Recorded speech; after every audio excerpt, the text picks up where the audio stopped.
এই মুহূর্তে আবহাওয়া দপ্তরের তরফ থেকে বেরিয়ে হলো ভয়ঙ্কর পূর্বাভাস। শক্তি বাড়ছে নিম্নচাপ, বঙ্গে আবারও দুর্যোগের ঘন্টা। কতদিন পর্যন্ত কোথায় কোথায় হতে পারে লাগাতার বৃষ্টি, কোন কোন জেলায় কতদিন পর্যন্ত চলবে এই নিম্নচাপের প্রভাব, কি জানাচ্ছে আবহাওয়া দপ্তর, চলুন জেনে বিস্তারিত।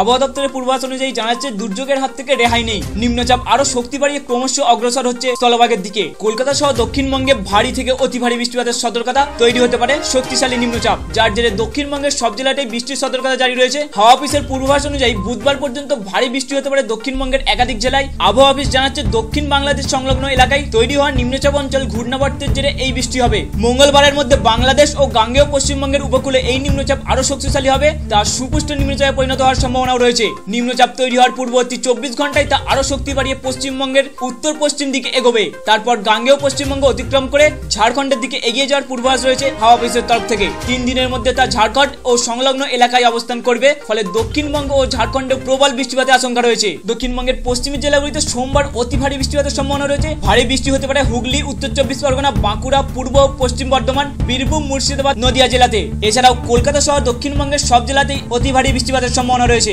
এছাড়াও হাওয়া অফিসের তরফ থেকে আরো জানানো হয়েছে যে মঙ্গলবার ভারী থেকে অতি ভারী বৃষ্টিপাতের সতর্কতা রয়েছে পুরুলিয়া, পশ্চিম বর্ধমান ও বীরভূম জেলাতে।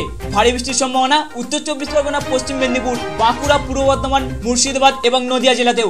বাকি জেলাগুলিতেও বজ্রবিদ্যুৎ সহ হালকা থেকে মাঝারি বৃষ্টির সতর্কতা রয়েছে। বুধবারও ভারী বৃষ্টির সতর্কতা থাকবে বাঁকুড়া, পুরুলিয়া, পশ্চিম বর্ধমান, বীরভূম এবং মুর্শিদাবাদ জেলাতে। এছাড়াও নিম্নচাপের কারণে সমুদ্র উত্তাল হওয়ার আশঙ্কা রয়েছে। 55 থেকে 60 কিলোমিটার পর্যন্ত গতিবেগে দমকা ঝড় হওয়ার সম্ভাবনা রয়েছে। এছাড়াও সতর্কতা জারি করা হয়েছে মৎস্যজীবীদের জন্য। মঙ্গলবার পর্যন্ত সমুদ্র যেতে নিষেধ করা হচ্ছে পশ্চিমবঙ্গ ও উড়িষ্যার মৎস্যজীবীদের। উত্তরবঙ্গের ক্ষেত্রে ভারী বৃষ্টির সম্ভাবনা কালিম্পং এবং আলিপুর জেলায়। তবে মঙ্গলবার ভারী বৃষ্টির সম্ভাবনা রয়েছে উত্তরবঙ্গের প্রায় সব জেলাতেই। তবে বৃষ্টিপাতের পরিমাণ কমার সম্ভাবনা রয়েছে আগামী বুধবার থেকে। ভারী বৃষ্টির সম্ভাবনা জলপাইগুড়ি, আলিপুরদুয়ার, কালিম্পং এবং মালদা জেলাতে। তো ফ্রেন্ডস, এই ছিল মূলত আজকের আপডেট। ভিডিওটি ভালো লাগলে অবশ্যই একটি লাইক করবেন এবং বেশি বেশি করে শেয়ার করে আপনাদের কাছে পৌঁছে দেবেন। Thank you friends, thank you for watching.